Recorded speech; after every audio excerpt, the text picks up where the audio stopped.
হাঁটতে হাঁটতে তো আমরা অনেক দূরে চলে আসলাম বনের মধ্যে। চল একসাথে আগাই, ভয় নেই। অনেকদিন হলো মানুষের রক্ত খাই না।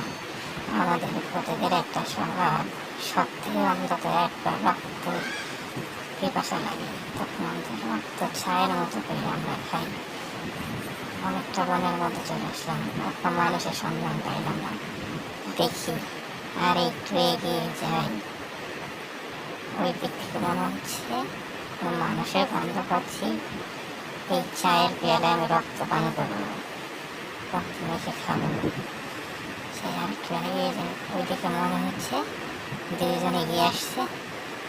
দেখা যাক তো, এই তো দুইজন মানুষ, একজন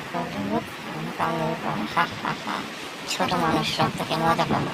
বাবারি, সামনে কি এটা ভূত না মানুষ না দৈত্য? রহিম একটু এগিয়ে দেখতো ওটা ভূত নাকি। আচ্ছা যাচ্ছি। ওমা, মানুষ হলে তো এটাকে আমি ছুঁতে পারতাম। পালাও পালাও, এটা ভূত, পালাও পালাও করিম, পালাও পালাও পালাও। পালালো, এবার তোকে আমি একটা ধরে আমি খামো, তোর রক্ত পান করবো। হা হা হা, পালাবি কোথায়? হম হম হম।